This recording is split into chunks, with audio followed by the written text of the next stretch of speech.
സംഘത്തിൽ വിരമിക്കലില്ലെന്നും താൻ രാജിവെക്കുമെന്നോ അല്ലെങ്കിൽ മറ്റാരെങ്കിലും രാജിവെക്കണമെന്നോ പറഞ്ഞിട്ടില്ലെന്നും RSS സർസംഘചാലക് ഡോക്ടർ മോഹൻ ഭാഗവത്. അയോധ്യയും കാശിയും മധുരയും ഹൈന്ദവ സമൂഹത്തിന്റെ പുണ്യകേന്ദ്രങ്ങളാണ്.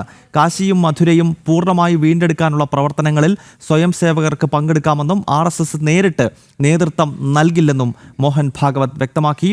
ജിഷ്ണു കൃഷ്ണൻ ഡൽഹിയിൽ നിന്ന് ഈ വാർത്തയുടെ വിശദാംശങ്ങൾ നൽകും. ജിഷ്ണു, കാശിയിലും മധുരയിലും അവിടെ തർക്കമന്ദിരങ്ങൾ മാറ്റി അവിടെ ക്ഷേത്രങ്ങൾ പുനഃസ്ഥാപിക്കണമെന്നാവശ്യപ്പെട്ടുകൊണ്ട് വിവിധ ഹൈന്ദവ സംഘടനകൾ, അതല്ലാതെ വ്യക്തികളും നിലവിൽ കേസുകൾ നടത്തുന്നുണ്ട്, പ്രക്ഷോഭങ്ങൾ നടത്തുന്നുണ്ട്. അപ്പോൾ അത്തരം പ്രക്ഷോഭങ്ങളിൽ, അത്തരം മുന്നേറ്റങ്ങളിൽ സ്വയം സേവകർക്ക് പങ്കെടുക്കാം, എന്നാൽ RSS നേരിട്ട് അത്തരം വിഷയങ്ങളിൽ ഇടപെടില്ല എന്ന കൃത്യമായ സന്ദേശമാണല്ലോ സർസംഘചാലക് നൽകിയിരിക്കുന്നത്. ജിഷ്ണു.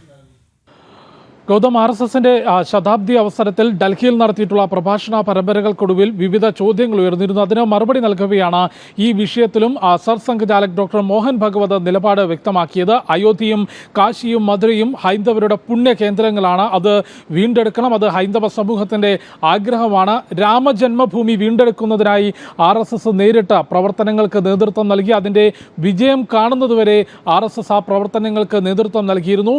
കാശിയിലും മധുരയും പൂർണ്ണമായും ഹൈന്ദവ ആരാധനയ്ക്ക് വേണ്ടി വീണ്ടെടുക്കണം എന്നത് ഹൈന്ദവ സമൂഹത്തിൻ്റെയും ഭക്തജനങ്ങളുടെയും വലിയ ആഗ്രഹമാണ്. അതിനുവേണ്ടി നിരവധി പ്രക്ഷോഭങ്ങളും പ്രവർത്തനങ്ങളും നടക്കുന്നുണ്ട്. എന്നാൽ രാമജന്മഭൂമിയിൽ നേരിട്ട് നേതൃത്വം നൽകിയതിന് സമാനമായി RSS ആ പ്രവർത്തനങ്ങൾക്ക് നേതൃത്വം നൽകില്ല. പക്ഷേ സമൂഹത്തിൻ്റെ ആഗ്രഹം തിരിച്ചറിഞ്ഞുകൊണ്ട് സ്വയം സേവകർക്ക് അത്തരം പ്രവർത്തനങ്ങളിൽ പങ്കെടുക്കാം എന്നുള്ളതാണ് RSS സർസംഘചാലക് ഡോക്ടർ മോഹൻ ഭഗവത് വ്യക്തമാക്കിയിട്ടുള്ളത്. അതായത് രാമജന്മഭൂമി പ്രക്ഷോഭം ഒരു പുതിയ അധ്യായത്തിന് തുടക്കം കുറിച്ചുകൊണ്ട്, ഒരു വീണ്ടെടുക്കലിന് തുടക്കം കുറിച്ചുകൊണ്ട് രാജ്യത്തൊരു അഭിമാന മന്ദിരം, ഹൈന്ദവരുടെ അഭിമാന മന്ദിരം, രാജ്യത്തിൻ്റെ അഭിമാന മന്ദിരം ഉയർന്നെങ്കിൽ കാശിയും മധുരയും തിരിച്ചു വീണ്ടെടുക്കണം എന്നുള്ളത് ഹൈന്ദവ സമൂഹത്തിൻ്റെയും പൊതുസമൂഹത്തിൻ്റെയും ആഗ്രഹമാണ്. ആ ആഗ്രഹത്തിനൊപ്പം സ്വയം സേവകർക്ക് നിൽക്കാം, പ്രവർത്തിക്കാം. പക്ഷേ RSS രാമജന്മഭൂമി പ്രക്ഷോഭത്തിന് സമാനമായി അത്തരം കാര്യങ്ങൾക്ക് നേതൃത്വം നൽകില്ല. കാലഘട്ടത്തിൽ ഉണ്ടാകുന്ന മാറ്റം തന്നെയാണ് സർസംഘചാലക് ഡോക്ടർ മോഹൻ ഭാഗവത് വ്യക്തമാക്കുന്നത്. ആ കാലഘട്ടത്തിൽ ഹൈന്ദവ മുന്നേറ്റത്തിന് നേരിട്ട് നേതൃത്വം നൽകുവാൻ